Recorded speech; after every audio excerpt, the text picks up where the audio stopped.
Bonjour et bienvenue au podcast Revenir à soi. Mon nom est Chantal Binet, ça me fait plaisir de vous accueillir ici. Je suis dans l'accompagnement de l'humain depuis 30 ans maintenant et particulièrement depuis les bientôt 23 ans, le mois prochain en fait. Ça va être le 23e anniversaire de mon entreprise de coaching en gestion et leadership. Donc, j'accompagne les entrepreneurs, les dirigeants, les gestionnaires et leurs équipes à développer la gestion de soi, la gestion en général et développer son leadership personnel et professionnel.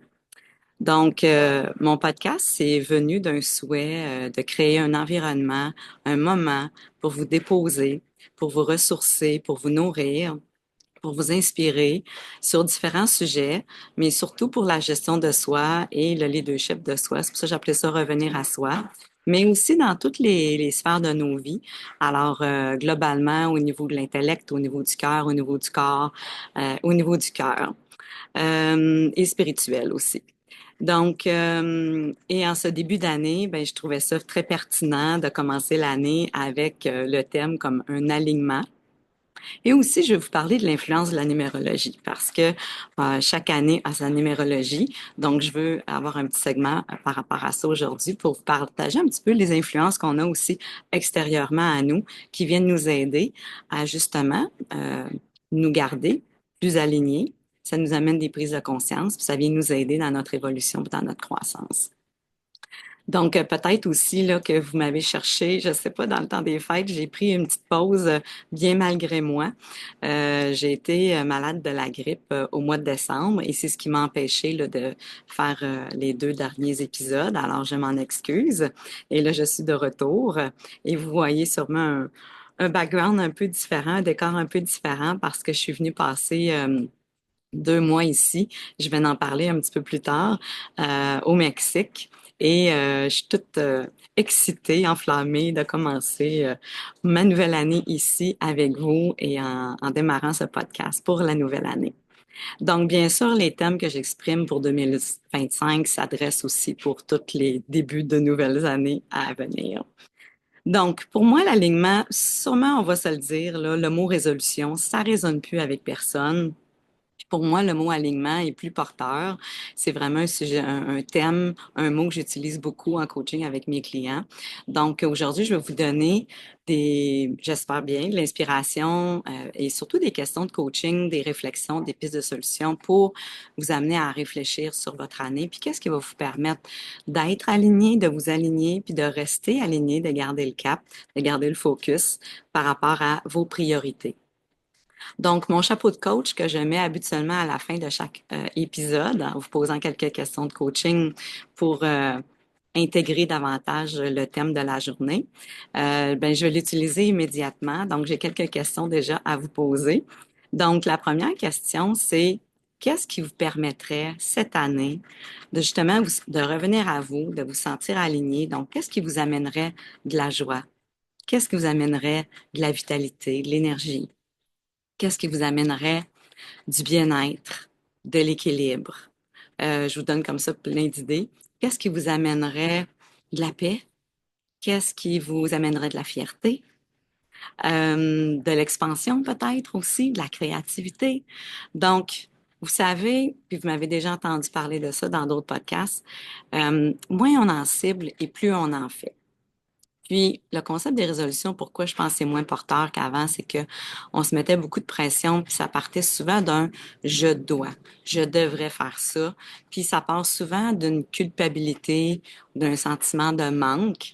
Puis là, c'est comme si on se met de la pression, puis que si on n'est pas capable de concrétiser ça cette année, mais je suis plus un perdant ou tu sais, je suis pas assez une bonne personne ou il me manque quelque chose. Donc, on veut pas aller dans le manque puis dans qui est un déficit en nous. C'est plutôt de se projeter vers qu'est-ce qui serait un plus cette année? Qu'est-ce qui viendrait vraiment remplir mon seau, mais à ras-bord cette année? Alors, ça peut être un rêve que vous avez, mais moi, je vous amène vraiment à vous poser la question, quel serait mon top 3 priorités cette année? Une priorité prioritaire que je me dis cette année, grâce à la réalisation, à la concrétisation de cette priorité, ça remplit mon seau, je me sens bien, je me sens alignée, ça me ramène à moi, donc je suis plus solide, je suis à mon meilleur. Puis ça peut être un top 3 autant dans votre vie personnelle, puis un top 3 dans votre vie professionnelle. Si vous trouvez que c'est trop, moi, personnellement, me tente, ça me submergerait un petit peu de me donner en partant comme 6 priorités, mais de spontanément y aller avec, quand je regarde ma vie en général, qu'est-ce que je sens qui serait vraiment un wow pour moi, puis que je serais fière de moi, pas avec la pression de l'accomplir, mais vraiment avec partir du cœur. Qu'est-ce qui va faire vibrer mon cœur? Qu'est-ce qui va faire vibrer ma tête? Qu'est-ce qui va faire vibrer mon corps cette année? Alors, fait que j'ai vraiment d'y aller avec qu'est-ce qui vous tente, qu'est-ce qui vous parle le plus. Puis c'est peut-être quelque chose que vous avez reporté dans les dernières années, puis vous vous dites, c'est cette année que je règle ça une fois pour tout. Alors, fait que ça, c'était ma première question. Ensuite de ça, à quoi devez-vous dire non pour faire de la place, pour créer de l'espace à ces priorités-là? Parce que parfois, on est trop éparpillé ou parfois on a des habitudes d'être trop gentil, on met passer nos limites, on s'aligne pas assez justement clairement. Vous savez, quand on est aligné, c'est que ça amène la clarté et le focus. Puis quand on a la clarté et le focus, justement, ça amène de la motivation. Donc, c'est ça qui va nous permettre d'avoir du gaz, de l'essence pour tout au long de l'année pour concrétiser nos priorités. Donc, à quoi devez-vous dire non pour créer de l'espace et à quoi devez-vous dire oui pour aller de l'avant? Qu'est-ce qui va me permettre, à quoi je dois dire oui pour aller de l'avant, pour concrétiser cette priorité-là ou ce rêve-là cette année? Donc, souvent, ça vient avec mettre des limites. Alors aussi, quelles seraient peut-être 1, 2 ou 3 limites que je dois mettre en place cette année, autant par rapport à moi que peut-être par rapport à mon environnement. Par rapport à moi, ça peut être un exemple. Comme moi, cette année, j'ai décidé vraiment de rebâtir mon corps. Euh, Juste avant le cancer, j'étais vraiment au meilleur de ma forme, comme je l'avais pas été depuis longtemps. J'avais recommencé à m'entraîner depuis 6 mois, puis vraiment, j'étais bien dans mon corps, puis je me sentais solide. Puis là, ben, les traitements, la ménopause en même temps, ça fait en sorte que j'ai perdu beaucoup de tonus musculaire, puis je me sens plus faible dans mon corps. Donc cette année, c'est vraiment un objectif de cœur, de corps, une priorité prioritaire de prendre soin de mon corps à un autre niveau. Donc, à quoi je dois dire oui, puis à quoi je dois dire non, c'est ça qui vient m'aider à créer de l'espace, puis de peut-être moins m'éparpiller dans une journée, puis de vraiment m'allouer un temps précis. Pas juste dire, ah ben, je vais le faire quand j'ai le temps. C'est de vraiment prioriser ça dans mon agenda, au même titre que j'aurai un rendez-vous avec un client, par exemple. Parce que ça, je déroge jamais à ça. Donc, je dois mettre des limites avec moi-même, puis je dois mettre des limites à l'extérieur. Donc, je me fais pas déranger pendant cette période-là, puis je me rends pas disponible non plus. Donc, je vais vous donner un petit peu cet aperçu-là pour vous inspirer à regarder quel genre de limites, à quoi vous devez dire oui, à quoi vous devez dire non. Puis peut-être que vous avez besoin d'avoir des conversations avec les gens autour de vous pour justement partager c'est quoi votre intention avec cette priorité-là cette année, à quel point c'est important pour vous, puis comment ils peuvent vous aider en respectant peut-être justement ce moment-là pour vous. Ça peut être autant au niveau professionnel que personnel, comme je le disais tantôt. Ensuite de ça, une autre question intéressante. Quelle croyance limitative, négative, que vous avez besoin de mettre à la poubelle, que vous avez besoin peut-être de rénover?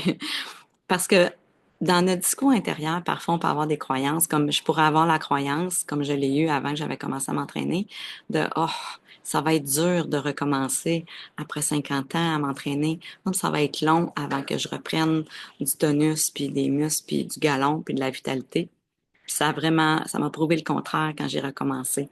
Donc, j'ai changé ma perspective par rapport à ça. Donc, quand vous regardez vos priorités que vous allez cibler, quelles croyances négatives, limitatives qui viennent jouer dans vos plates-bandes, qui vous enlèvent peut-être justement la motivation puis l'énergie, puis la solidité intérieure puis la confiance pour aller de l'avant. Et par quelles nouvelles croyances expansives, positives, que vous devez les remplacer. Alors, pour moi, c'est plus facile parce que là, j'ai un ancrage dans mon point de repère passé, de 3 ans passés, où est-ce que j'ai vu à quel point j'avais vraiment repris du tonus rapidement, mais j'ai la même croyance cette année. Et j'ai déjà commencé d'ailleurs depuis que je suis ici à me faire un petit programme d'entraînement. Donc c'est ça. Par quelle croyance positive voulez-vous ouais, remplacer vos croyances limitatives? Maintenant, c'est sûr que on veut regarder plus concrètement dans l'action. Là, on était au niveau du savoir-être, au niveau de nos pensées. Maintenant, peut-être quel plan, quelles actions, quelles décisions vous devez mettre en place. Puis, peut-être pas un plan en 12 étapes, là. Encore une fois, ça peut être très simple. Quelques actions, mais bien ciblées, percutantes, qui vont avoir de l'impact. Donc, quelles actions, quelles décisions, peut-être ça vient aussi avec des décisions cette année pour vous, qui vont vous permettre d'honorer vos priorités et de maintenir le cap, de maintenir le focus tout au long de l'année par rapport à vos priorités. Alors, c'est vraiment comme ça qu'on mise, qu'on focus sur qu'est-ce qui est vraiment prioritaire pour nous.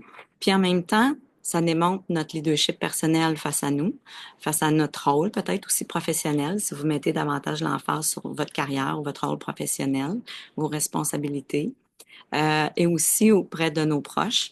Quand on est vraiment engagé envers soi-même, quand on est aligné, puis qu'on voit le bien-être, comment ça rayonne sur nous, c'est inspirant pour les gens autour de nous. On le fait pas pour ça, mais c'est un bonus. C'est un bonus pour notre environnement, autant au travail qu'au niveau personnel.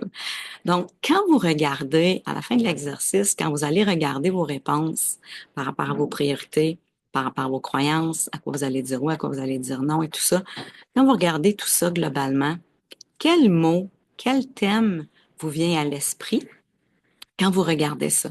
Parce que je trouve que c'est inspirant d'avoir un thème pour l'année, d'avoir un mot-clé, un mot fort qui va nous inspirer. Puis une fois que vous allez avoir trouvé ce mot-là, quelle image que vous pouvez trouver, quel symbole serait représentatif de votre thème. Puis c'est ça qui va venir créer un ancrage solide auquel vous allez pouvoir vous rapporter régulièrement dans l'année. Puis ça peut être quelque chose que vous mettez à la vue dans mon écran d'ordinateur, comme j'ai été en Égypte à l'automne passé, que ça a été vraiment un voyage qui a eu et qui a encore beaucoup d'impact pour moi. Mais j'ai mis une photo de moi à la pyramide dans mon écran d'ordinateur. Puis cette année, en 2025, pour moi, le thème, c'est l'expansion. Je ne sais pas encore tout à fait quelle forme que ça va prendre, mais c'est un mot qui, vous savez, quand on conduit notre automobile ou quand on prend une douche, quand il y a de l'espace qui se crée, on entend mieux hein, notre intuition parler, notre âme, notre higher self parler, notre moi supérieur.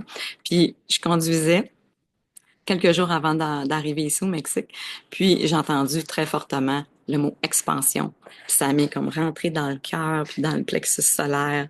Tout mon corps a fait ah ouais, wow, c'est donc ben wow ce mot-là.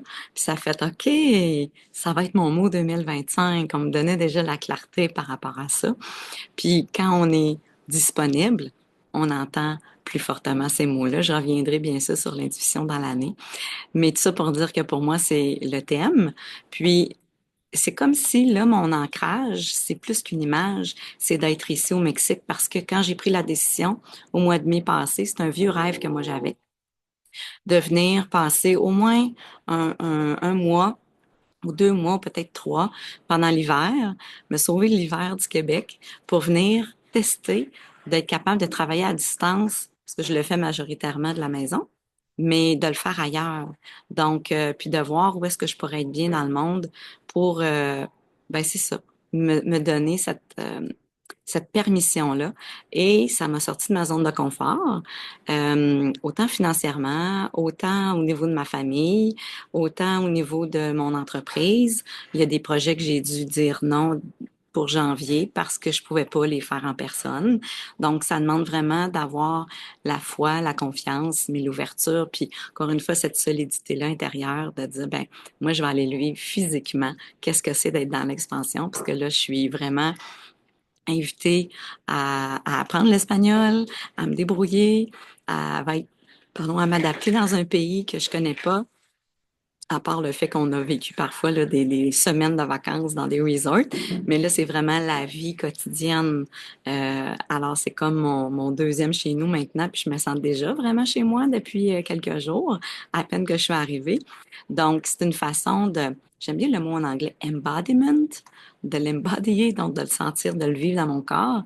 Donc, je vous souhaite de trouver ces ancrages-là, ces symboles-là, ces images-là, puis de faire un exercice qui va vraiment vous ramener à vous pour que vous vous sentiez vraiment aligné et focusé, puis de mettre en place des systèmes puis des limites qui vont vous permettre de ne pas vous éparpiller, de vraiment honorer ce que vous souhaitez. Le soleil bouge, puis ça rentre dans la caméra, donc je vais jouer un petit peu avec l'écran. Ceci étant dit, euh, l'autre point que je vais vous amener, c'est la numérologie. La numérologie, moi, j'ai découvert ça il y a une vingtaine d'années. Puis comme la majorité peut-être des gens, au départ, quelque chose qui est moins concret, je suis toujours un peu sceptique, mais je suis de celle qui est ouverte, puis je veux tester, je veux l'essayer. Et je peux vous dire que depuis une vingtaine d'années, j'ai adopté ça comme outil. Alors, ce sont des influences extérieures à nous qui sont là pour, c'est une modalité qui est là pour nous ramener justement à nous, d'amener de la conscience, amener c'est un outil de croissance, puis de développement, puis d'information qui nous aide justement à rester alignés. Chaque, la, la, la notion, les enseignements qui viennent avec la numérologie, c'est que la vie est faite en cycle de 9 années.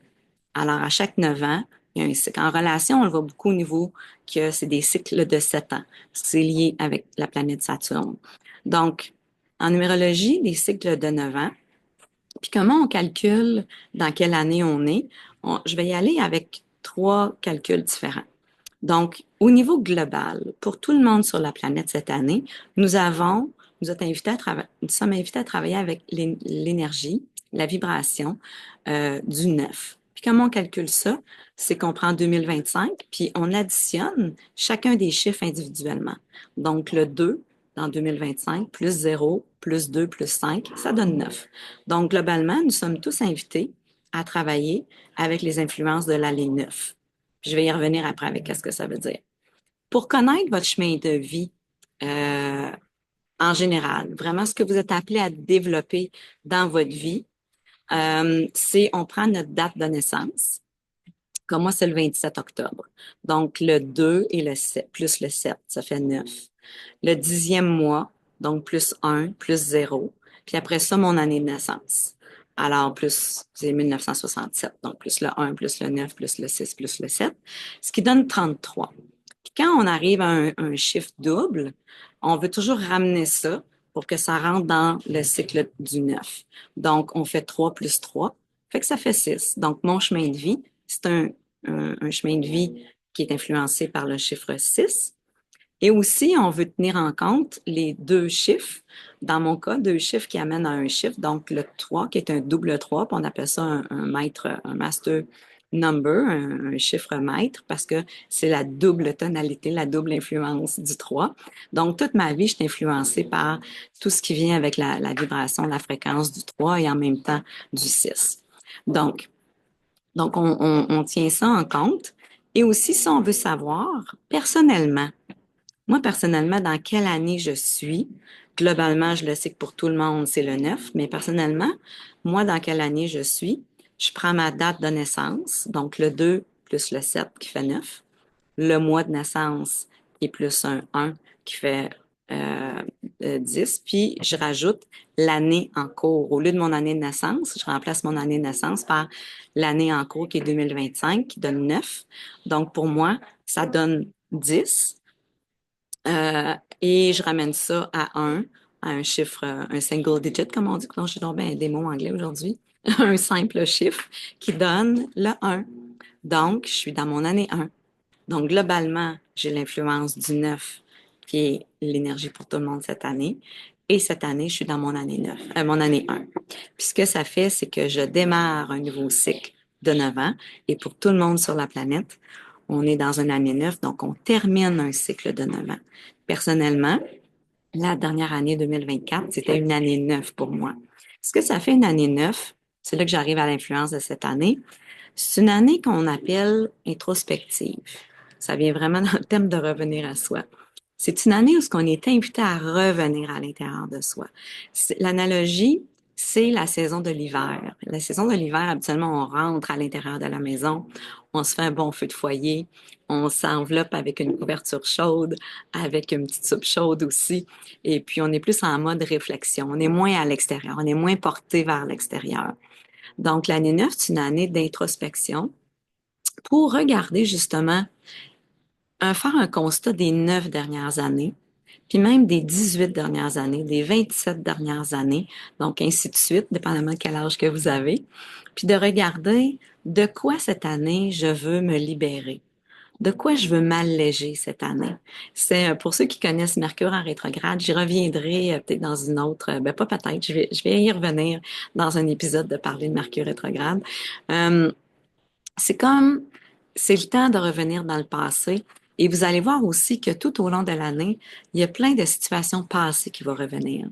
Peut-être des ex-amoureux, des relations d'amitié que vous n'avez pas vues depuis longtemps, des gens que vous avez connus, que ça fait longtemps que vous n'avez pas vu ou entendu parler, qui vont revenir dans votre vie. Des patterns, des habitudes que vous allez dire, il semblait que j'avais comme arrêté ça, arrêté de faire ça. Euh, des fois, on va avoir des rechutes pour ceux qui avaient peut-être des addictions, peut-être des vieilles pensées plus noires, plus négatives, plus liées à ce qu'on appelle le shadow, le côté ombre en nous. Peut-être des situations aussi qu'on était dans le déni, qu'on ne voulait pas voir, puis que là, on est invité à revoir. Donc, tout ça va remonter à la surface. C'est comme une grande vente de garage.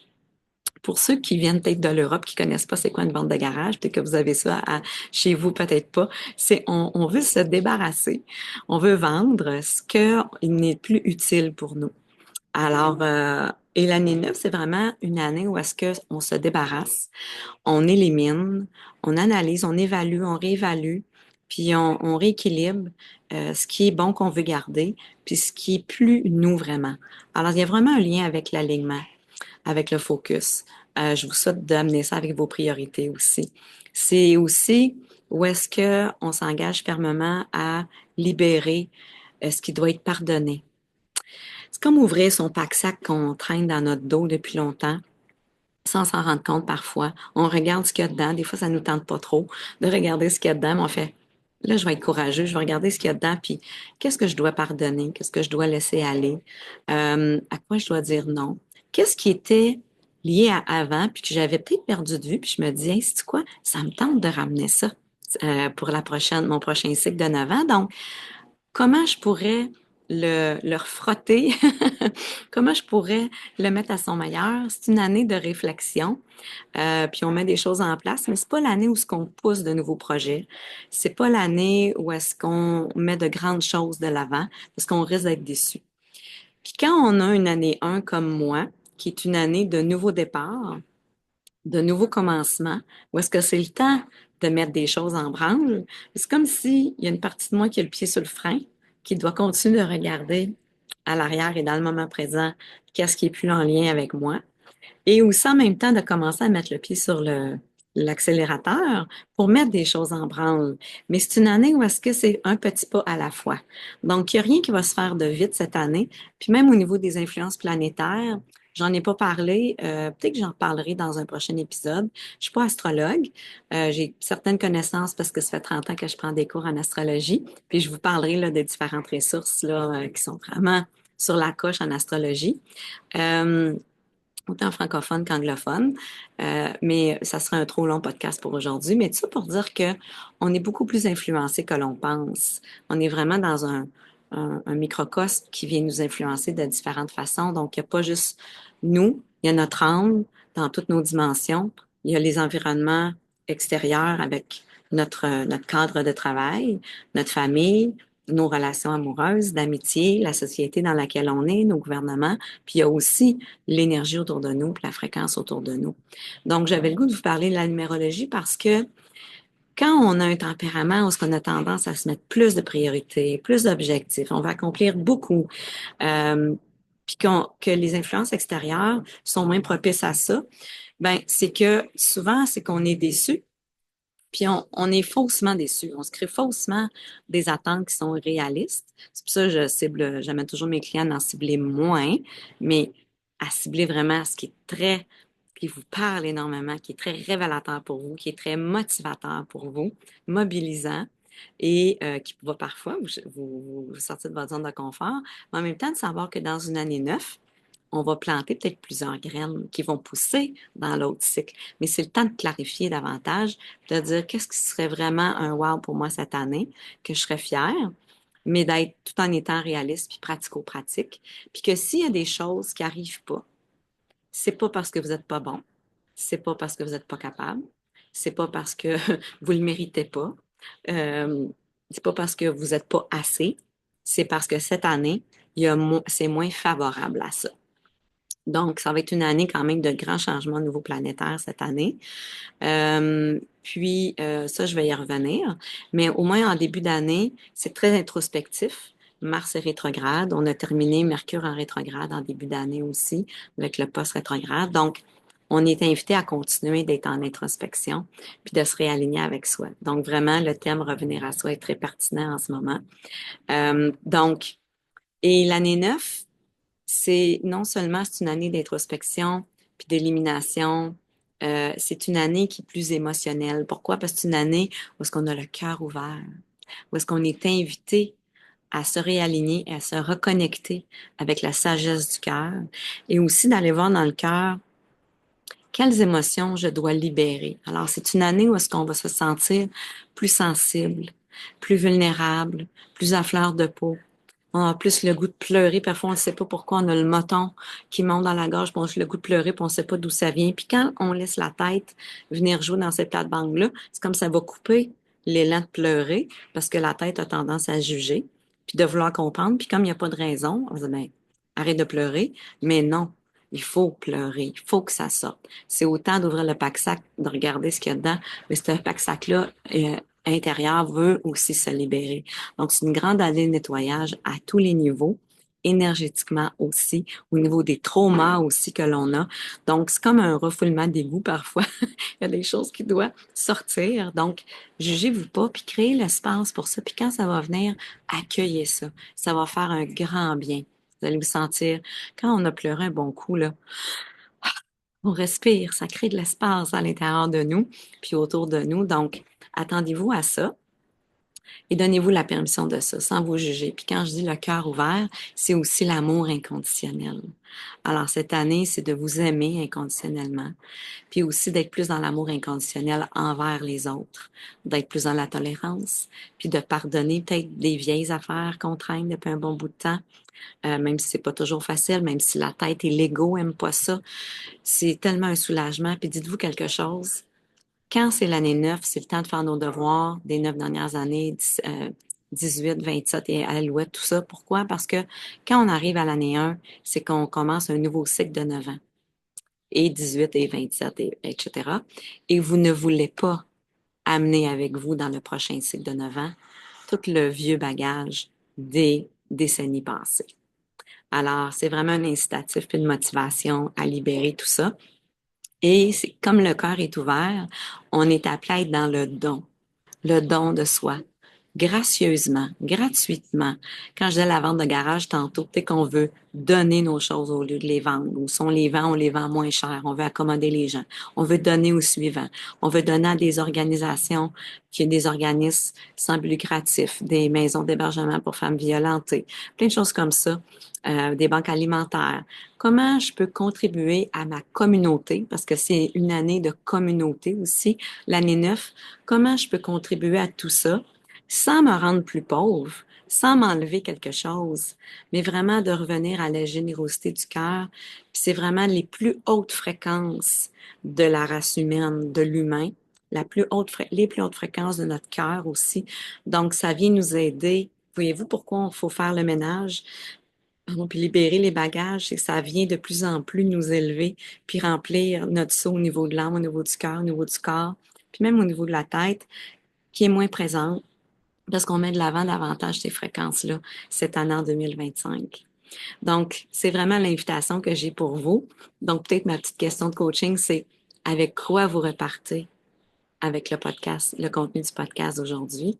Comment pouvez-vous vous mettre en priorité cette année de façon prioritaire avec ce que vous allez avoir choisi, qui va vous amener à remplir votre soupe et être à votre meilleur, puis surtout être plus léger. De quoi voulez-vous vous libérer cette année intérieurement, dans vos croyances, dans vos habitudes, dans vos pensées, dans vos peurs, et dans vos désirs. Peut-être que vous voulez faire un ménage, il y a des désirs qui ne sont plus appropriés aussi. Donc, puis, je fais un lien parce que je l'ai annoncé. Vous savez, j'écris un blog mensuel. Si jamais ça vous intéresse de vous inscrire, c'est juste une fois par mois que vous recevez une infolette où est-ce que je rédige sur un thème qui m'interpelle. Le thème de ce mois-ci est très en lien avec le contenu du podcast aujourd'hui parce qu'on est en début d'année. Mais je vais plus en profondeur. Je donne souvent plus de questions de coaching aussi.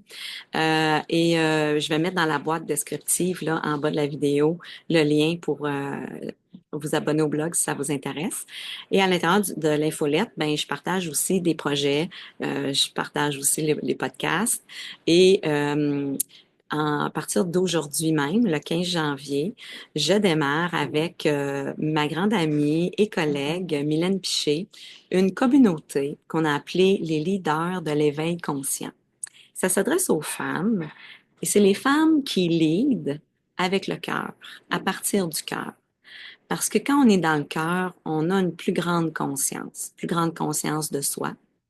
On peut exercer un leadership qui est plus conscient, qui est plus axé à partir du cœur. Ça ne veut pas dire qu'on met de côté la tête, mais on est plus dans le féminin sacré. Puis on va parler de l'équilibre avec le masculin sacré aussi, parce qu'on porte les deux. Et là, je ne parle pas d'hommes et de femmes ici, je parle vraiment d'énergie, de fréquence qu'on porte tous à l'intérieur de nous. On veut offrir un espace mensuel, Mylène et moi, parce que nous, on faisait ça ensemble. On se parlait, nous deux, de justement du leadership qu'on exprime dans notre vie au quotidien, dans notre entreprise respective, auprès de notre clientèle, qui viennent beaucoup s'abreuver aussi autour de ça, que les gens sont beaucoup plus dans leur cœur qu'avant et ils se sentent seuls, plus seuls en tout cas, de diriger à partir du cœur, d'amener justement la conscience, d'élargir la conscience des gens et ils se sentent jugés. Elles se sentent seules à ramer dans le bateau, de devoir influencer positivement autour, puis de, justement d'élever les consciences, puis d'augmenter, donner de l'expansion à la fréquence du cœur. Et puis, Mylène et moi, on s'est dit, on aimerait ça une communauté de ça. Puis on s'est dit, bon, faisons-le ensemble. Faisons-la ensemble. Alors, on démarre une communauté. Donc, vous pouvez, là aussi, je vais aller mettre le descriptif, le lien web dans la boîte descriptive.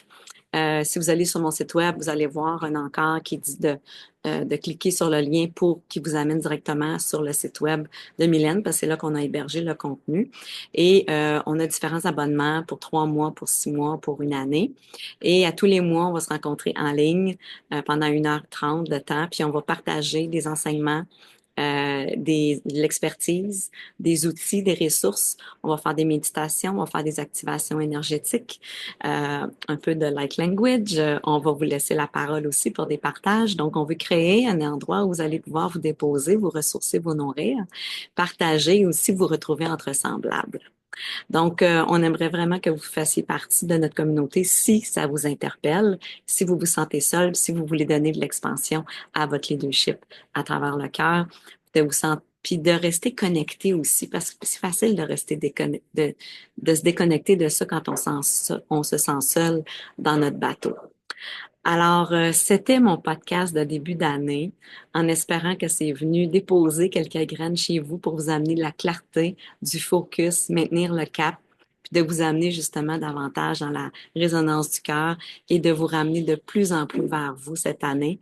Donc, si jamais ça vous intéresse de partager le podcast, parce que l'intention est toujours de vous ramener à vous au niveau intellectuel, au niveau spirituel, au niveau du corps, au niveau du cœur, à travers mes propres enseignements, à travers mes expertises, à travers les invités que j'aurai. J'offre cet espace-là chaque 2 mercredis. Vous pouvez vous abonner avec sur YouTube directement. Puis quand vous activez la petite cloche, ça fait que vous recevez des notifications. YouTube le respecte pas toujours, Mais quand vous êtes abonné à mon infolette, ça fait des petits rappels aussi pour l'épisode. Et sur mon site web aussi, vous allez retrouver l'ensemble des liens qui vont vous amener aussi sur les podcasts. C'est toujours apprécié de lire vos commentaires. C'est sûr que pour aujourd'hui, il faut faire sa place hein, dans YouTube, puis sa place au soleil, dans les réseaux, médias sociaux. Puis je vais le dire de même, peut-être malheureusement ou heureusement, c'est avec l'algorithme que on est plus davantage trouvé. Donc c'est avec les j'aime, puis avec les commentaires qui sont là plus régulièrement, puis avec le nombre d'abonnés aussi qui change, qui fait qu'à un moment donné, ça attire l'attention de YouTube, puis il va le faire circuler davantage. Donc, si vous avez à cœur de partager ce contenu-là parce que vous pensez que ça peut faire du bien à d'autres personnes ou même pour vous-même, un petit rendez-vous à vous donner au fil de l'année, mais ça va me faire plaisir qu'on se rencontre ensemble régulièrement. Et puis, si vous avez des sujets, des thèmes que vous aimeriez que j'adresse tout au long de l'année, gênez-vous pas, ça va me faire plaisir d'accueillir vos suggestions, autant au niveau par l'infolette, vous pouvez me répondre par courriel quand vous recevez l'infolette ou ici, encore une fois, dans les commentaires. Donc, puis aussi, je le partage sur mon compte Facebook personnel et professionnel, Chantal Binet et Chantal Binet Leadership d'Impact, qui est le nom de mon entreprise. Alors, sur ce, je vous souhaite une magnifique année 2025 aligné dans la joie, dans la gratitude. Je ne l'ai pas nommé, mais c'est une belle influence pour l'année 9. Et je vous souhaite de, comme moi, oser rêver, oser imaginer et oser concrétiser vos rêves parce que vraiment, ça remplit notre seau. Puis ça contribue tellement à l'évolution et à notre croissance. Puis c'est pour ça qu'on est venu ici jouer sur Terre. Alors sur ce, à la prochaine. Au plaisir. Au revoir.